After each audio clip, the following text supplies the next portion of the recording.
Well, I've got a feeling this won't be a surprise. Let's begin.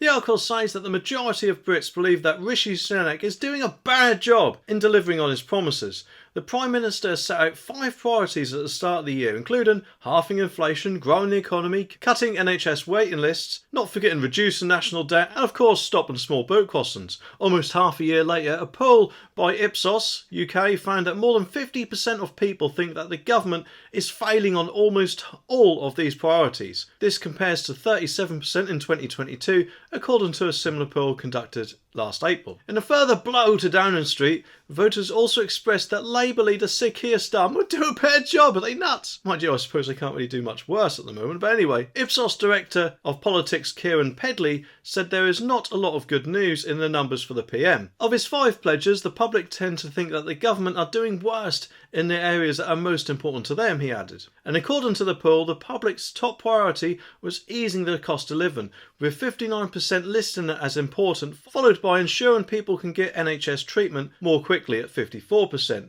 whilst of course reducing NHS waiting lists at 51%, but 60% stressed that the government was doing a bad job in easing the cost of living, with only 18% saying it was doing a good job, and 62% thought it was not delivering on reducing NHS wait times. On growing the economy though, which 39% listed as one of their priorities, 50% said that the government was failing. Stopping small boats and ensuring illegal immigrants were deported was strangely a lower priority for the general public, with 29% mentioning it. Meanwhile, only 15% of people said that they thought reducing the national debt was important. Carried out between May the 26th and May the 30th, the poll surveyed 2,200 adults about the government's priority and their thoughts on the outcome in the next general election. Well, do you know what? Based on that poll, and of course my supreme mystic Meg fortune telling, I think Rishi Sunak has got about as much chance as winning the next general election as an eco-idiot having any intelligence at all. Because let's face it, those numbers don't exactly seem too great for them, do they? Not to mention, of course, that the fact that no one actually voted for him to be Prime Minister in the first place, apart from, of course, 100 MPs. And also, he does actually have some quite big boots to fill, doesn't he? Because let's face it, Boris wasn't exactly a shy character out there, was he? And is in general quite a good vote winner, regardless of what you may think about him. Although, to be honest, I guess that kind of goes hand in hand with voting, doesn't it? But anyway, hopefully you get my point. And actually thinking about it, it might do Rishi some good to actually, I don't know, have a look at that list once in a while and see if he can go about ticking some things off. Or maybe at least trying to do that by putting some policies in place. But of course, we all know with the immigration one, or legal immigration as it's otherwise known as, he has got a big stumbling block, which I like to call the ECHR, or the European Court of Human Rights, because as it often seems that a lot of people who enter the country illegally from the safe country of France do tend to like to play the human rights card, don't they? Regardless, of course, of whatever convictions that they might have, and let's face it, some of those convictions might actually be for serious crimes, and thereby putting the public at potential risk. But no, the government or the ECHR might not worry about that too much, eh? Well, that's the way it seems, doesn't it? As for the cost of living, Rishi apparently is planning to do a tax cut at some point, but apparently not just yet. Hopefully the NHS waiting times could easily be sorted out if Rishi cut the 4,000 or whatever limit it is that we apparently have on UK doctors being trained, because in that way surely more doctors would be able to visit those things called hospitals and actually do some work in them. That is, of course, if they ain't following every other company out there that seems to be striking at the moment, which, let's face it, Rishi does need to sort out as well, doesn't he? Either way, Rishi, I think it's time for you to go back to the drawing board and start making some tough decisions. And while you're at it, sort out those eco-idiots from Just Stop Oil and the other stupid groups as well, in my opinion. Petrolhead Rowan Atkinson, or Mr Bean as he's otherwise known as, has slammed electric cars as he revealed that he's warned his friends to avoid them. The Mr Bean star, who is 68, bought his first hybrid 18 years ago, but has now said that he now feels a little bit duped. Mr Atkinson, who has a degree in electrical and electrical engineering, said that greenhouse gas emissions are 70% higher in the production of electric cars than petrol vehicles. Electric motoring also isn't the environmental solution that it is claimed to be, he wrote in an essay for The Guardian. He accused car makers of following a fast fashion model and urged motorists to keep their vehicles for longer. It's sobering to think that if the first owners of new cars just kept them for 5 years on average instead of the current 3, then car production and CO2 emissions associated with it would be vastly reduced, he added. Mr Atkinson claims that cars already in production should be altered to make them more environmentally friendly rather than being banned altogether. All petrol and diesel vehicles could of course be banned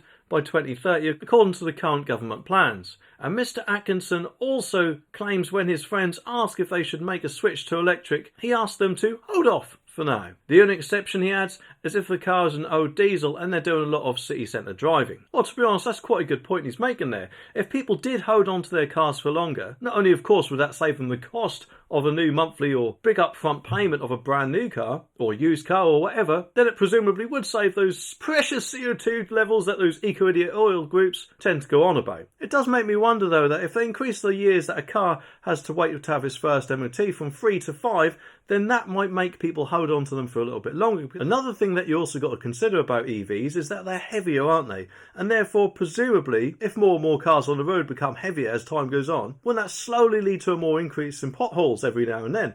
Which, let's face it, are quite a big problem at the moment, so who knows how much of a problem there'll be in years to come. Unless, of course, they decide to come up with a new smart-ass road service, which does not get potholes. But until that time comes, the councils might soon have a bigger problem on our hands, which no doubt, of course, we'll probably end up paying for our council tax, won't we? It's rumoured that even multi-storey car parks may also need some sort of refurbishment or reconstruction or whatever to deal with the added weight. Although, to be honest, if my girlfriend can walk to the car, I don't think you're going to have too much of a problem there. But anyway, I think quite a lot of people, myself included, are not going to get an electric car or EV or whatever you want to call them until either we're forced to do it or charging speed increases so that it becomes fairly comparable with filling up a full tank of fuel. Because let's face it, I don't really like the thought of sitting in my car for about 20 or 30 minutes just to top up my battery when I've never had to do that with filling up with petrol, and it just seems like a bit of a backward step, doesn't it? And yes, of course, I know that people will say, well, just charge up when you get there, oh boy! But the problem with that is not everywhere has a dedicated charger, does it? So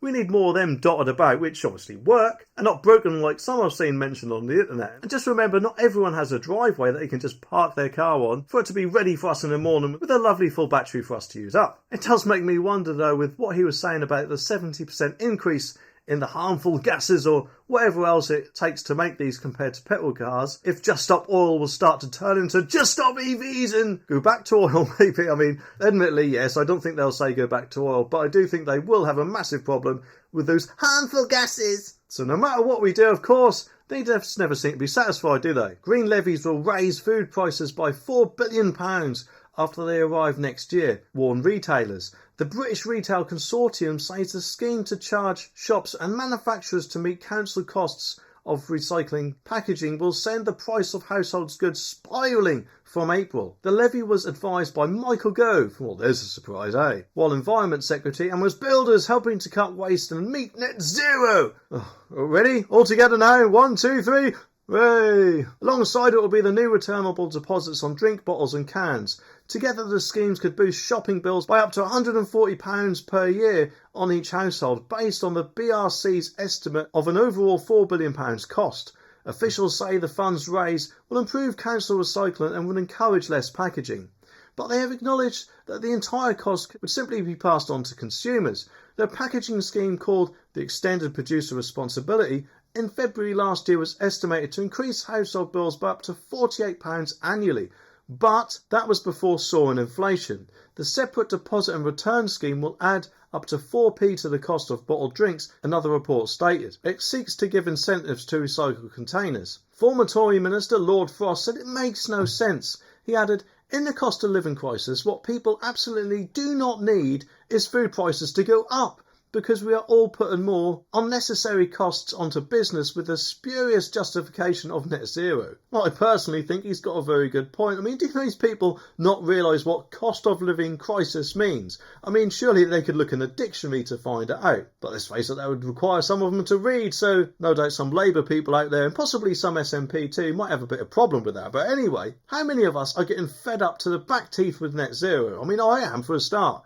I mean, yes, okay, it's nice to do things for the environment, but when it affects things like my money, for example, then that is a different thing altogether. And I should not be forced to pay more money for my goods just because a company decides to pass the costs of its responsibility onto us, the consumer. I mean, hopefully you'd think there'd be a way for the government to put some sort of protection in place to stop that from happening, but I've got a feeling that either no such protection will be put in place because it's probably not feasible, or if there was, they're bound to find a way around it somehow, aren't they? I mean, you know, don't get me wrong, I've got no problem with recycling a bottle of drink, but I would rather do that in my standard recycling bin in my front garden rather than trekking all the way to the shop and posting it in one of their recycling banks as some sort of incentive, because let's face it, not only would that be a massive pain in the bum because I've got to leave the house, but also wouldn't that somehow be going against their green net zero policy by me using my car to get to the shop? It just doesn't make sense, does it? But then again, of course, these people just don't seem to have much of that, do they?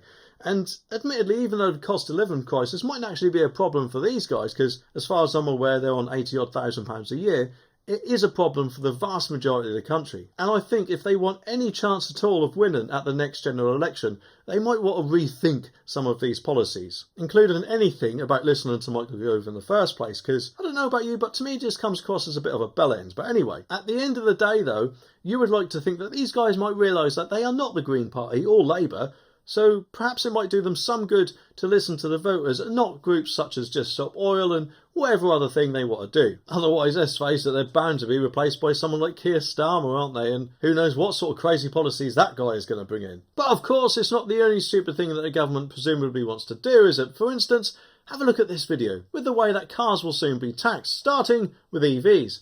Anyway, I should be back tomorrow, so subscribe for more and I'll see you in the next one.